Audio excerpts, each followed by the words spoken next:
militer yang diskusi tiap hari dalam rezim Orde Baru.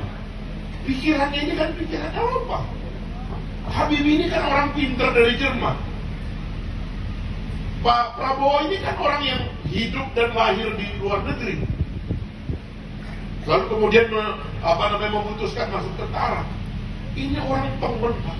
Kok tiba-tiba bisa di ujung Pak Prabowo difitnah mau kudeta? Lalu kemudian dinisbatkanlah sebuah dosa Orde Baru kepada Pak Prabowo. Penculik, seolah-olah semua dosa Orde Baru itu Pak Prabowo yang lakukan. Pak Prabowo bilang, padahal Pak, kalau Habibie presiden tambah satu periode, Panglima ABRI-nya Prabowo lain Republik ini, Pak. Lain cerita. Gak akan ada goncangan kita kembali dari nol, Pak. Gak akan ada. Saya sebagai angkatan reformasi menyadari ini, dan kalau kita anggap ini sebagai satu kesalahan, kita anggap kesalahan. Tapi sekarang coba kita lihat.